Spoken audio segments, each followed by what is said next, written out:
ये भागवत ग्रंथ भक्तों का परम धन है। श्रीमद्भागवतम पुराण ममलम पुराण तिलकम यद वैष्णवानाम धनम। ये वैष्णवों का धन है।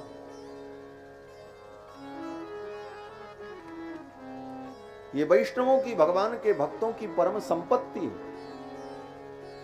इसे बहुत संभाल करके रखना चाहिए, इसे बहुत संभाल करके गाना चाहिए।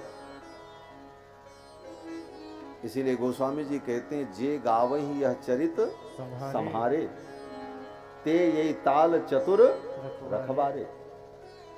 संपत्ति की रखवाली वही करता है जो इसे अपना समझता है। जो संपत्ति को अपना नहीं समझते वो तो उसे नष्ट करते हैं, लेकिन जिसे वो संपत्ति अपनी लगती है वो व्यक्ति उस संपत्ति को बचाता है, उसका संरक्षण करता है। ये भक्तों की संपत्ति है, इसलिए इस संपत्ति का संरक्षण भक्तों का दायित्व है। बंधुओं, श्री सूत जी महाराज ने ये सब कथा शौनकादि मुनियों को सुनाई। एक अध्याय में भागवत के अनुष्ठान का विधान बताया। 7 दिन तक श्रीमद् भागवत की कथा हो, साप्ताहिक कथा, ये इसका अनुष्ठानात्मक रूप है। अनुष्ठान करना हो तो 7 दिन का, बाकी भागवत की कथा ऐसे सुननी है तो महीनों तक सुनते रहो, इसका कोई अंत नहीं। 7 दिन की जो अनुष्ठानात्मक कथा है, उस अनुष्ठान में 5 ब्राह्मणों का वर्ण करना चाहिए। वर्णम पंच विप्राणाम कथा भंग निवृत्तये। कथा में कोई बाधा न हो, इसलिए 5 ब्राह्मणों का वर्ण। योग्य वक्ता का चयन हो। वक्ता कैसा हो? तो सूत जी कहते हैं कि विरक्तो वैष्णवो विप्रो वेद शास्त्र विशुद्ध कृत दृष्टांत कुशलो धीरः वक्ता कार्योति निस्पृहः। भागवत का वक्ता कौन हो? बोले विरक्त हो।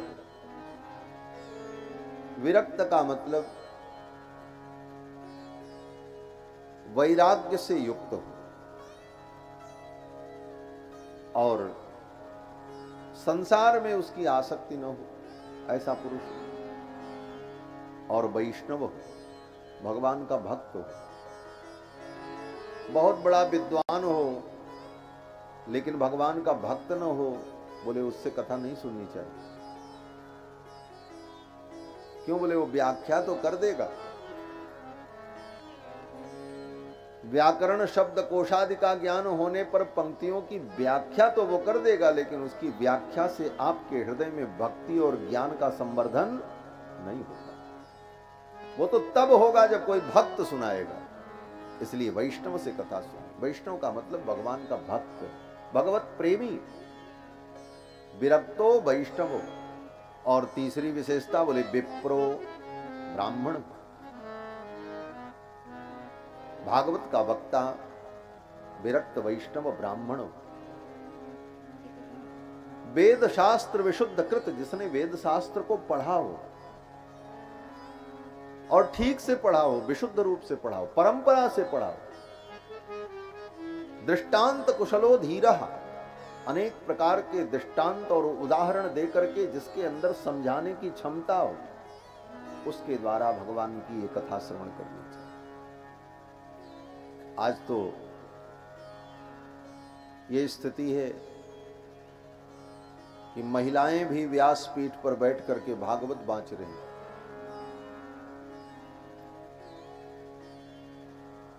और लाखों लाखों रुपए लोग खर्चा करते हैं। बोले अमुक को बुलाया, अमुक साध्वी, सुश्री, अमुक साध्वी। बंधुओं, ये मर्यादा नहीं है। कहीं किसी शास्त्र में और भागवत के प्रसंग में कहीं किसी स्त्री वक्ता की कहीं चर्चा नहीं है।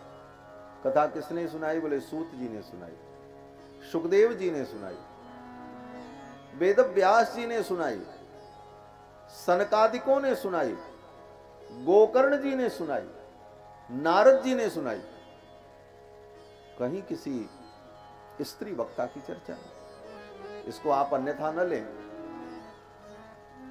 यहां स्त्री की कोई उपेक्षा अवहेलना की बात नहीं है, अपितु एक मर्यादा और शास्त्र के नियम की बात। कौन सा कार्य किसके द्वारा होना चाहिए, यह जो शास्त्र सम्मत विधान है। तो शास्त्र सम्मत विधान यही है कि विरक्त वैष्णव विप्र के द्वारा भागवत की कथा श्रवण करें। ये वक्ता का लक्षण बताया। 5 ब्राह्मणों का वर्ण हो, और यहां तक लिखा है 2 वक्ता होना चाहिए। एक वक्ता प्रधान वक्ता हो जो कथा सुना, और एक वक्ता और होना चाहिए। क्यों? बोले कथनचित वक्ता बीमार पड़ जाए, शरीर ही है, कुछ हो सकता है। कोई समस्या आ जाए तो फिर कथा कौन सुनाएगा, कथा तो अधूरी रह जाएगी। बोले तो दूसरे वक्ता तैयार रहने चाहिए कथा सुनाने। इसीलिए वर्णम पंच विप्राणाम, 5 ब्राह्मणों का वर्ण हो। एक मंत्र का जप करें, एक मूल पारायण करें, एक कर्मकांड के सारे विधान का संपादन करें, और एक वक्ता प्रधान हो और एक उनके सहायक वक्ता हो। 5 सहायक वक्ता का काम क्या है? बोले वो रहें जब उनकी जरूरत पड़े तो उनका उपयोग हो। काम तो 4 से ही चलेगा। एक मंत्र का जप करें, एक मूल पाठ करें, एक कर्मकांड अनुष्ठान करें, एक कथा सुनावें, और एक बोले वो बैठे रहें, सब कार्य का निरीक्षण करते रहे। अगर कहीं कोई कमी हो जाए, कोई 4 में से बीमार पड़ जाए अथवा कुछ गड़बड़ हो, तो उस कार्य का संपादन करने के लिए एक व्यक्ति अधिक होना चाहिए। जैसे गाड़ी 4 पहिया से चलती है, लेकिन एक स्टेपनी अलग से रखी रहती है इमरजेंसी के लिए। कोई एक पहिया खराब हो जाए तो गाड़ी तो नहीं चलेगी, बोले तो तुरंत उसको निकालो, वहां सेट कर दो। तो इसी प्रकार से एक और वक्ता होना चाहिए। इस प्रकार 7 दिन तक श्रीमद् भागवत की कथा का अनुष्ठान करना चाहिए। और क्या करना चाहिए? कहते हैं पवित्रता पूर्वक भूमि पर शयन करते हुए, फलाहार करते हुए कथा श्रवण करनी। इसमें भी एक पक्ष है। पहला पक्ष तो यह है कि 7 दिनों तक कुछ नहीं खाना चाहिए, केवल कथा सुननी चाहिए, पानी भी न पिए। आप कहोगे महाराज तब तो मर जाएंगे। परीक्षित तो 7वें दिन मरे थे, हम तो दूसरे ही दिन मर जाएंगे। हो जाएगी कथा फिर। अच्छा, अगर ऐसी बात है तो ठीक है, पानी पी लो और कथा सुनो। बोले नहीं नहीं महाराज, केवल पानी से काम नहीं चलेगा। तो वेद व्यास जी ने कहा अगर पानी से काम नहीं चलेगा तो दूध भी थोड़ा ले लो। पानी और दूध लेकर के कथा सुनो। थोड़ा दूध पी लो और जब प्यास लगे तो पानी भी पी लेना। 2 की अनुमति दे दी। बोले महाराज इतने से काम नहीं चलेगा। बोले तो अच्छा, कुछ फल भी खा लो, कथा सुनो। बोले महाराज केवल फल से भी काम नहीं चलेगा।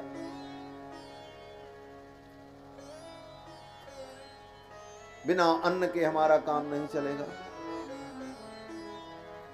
तो वेद व्यास जी ने कहा तो फिर अन्न खा लो, लेकिन एक टाइम खाओ। एक टाइम अन्न खाओ, एक टाइम फलाहार करो। बोले महाराज हम ऐसा नहीं कर सकते, हम तो दवा खाते हैं, बीमार आदमी, हमको तो दोनों टाइम खाना पड़ेगा। तो वेद व्यास जी ने कहा दोनों टाइम नहीं, 4 टाइम खाओ, लेकिन भगवान की कथा सुनो। भोजनम तो बरम मन्ने कथा श्रवण कारकम। अगर भोजन करने से कथा सुनने में मन लगता है तो भोजन करो। भोजन करना न करना, फलाहार करना, दूध पीना, ये नियम कथा सुनने के लिए। और इन नियमों के कारण अगर कथा सुनने में बाधा हो रही है, तुम्हें अनुकूलता नहीं हो रही है, तो इन नियमों की अनिवार्यता नहीं है। तुम भोजन करो लेकिन कथा सुनो। कथा सुनने की अनिवार्यता, क्योंकि कथा के लिए ही तो सब है। कथा सुनने की अनिवार्यता, इसलिए कथा सुनने में जिस प्रकार मन लगे वो करो। भोजनम तो बरम मन्ने कथा श्रवण कारकम। इस प्रकार ये सब विधान बताया। 7 दिन में जब कथा पूर्ण हो तो गायत्री मंत्र से अथवा द्वादशाक्षर मंत्र से यज्ञ करना चाहिए, हवन करना चाहिए, ब्राह्मणों को भोजन कराना चाहिए। भागवत जी की पोथी स्वर्ण खंड पर रखकर सुंदर वस्त्र से वेष्टित करके पूजन करके ब्राह्मण को संकल्प पूर्वक दान करना चाहिए और फिर अपने समाज के लोगों को, भक्तों को, वैष्णवों को, प्रेमियों को भगवान का प्रसाद देना चाहिए, भोजन कराना चाहिए। ये सब विधान बताया। 6 अध्याय में सूत जी महाराज ने शौनकादि मुनियों को भागवत की कथा की महिमा सुनाई।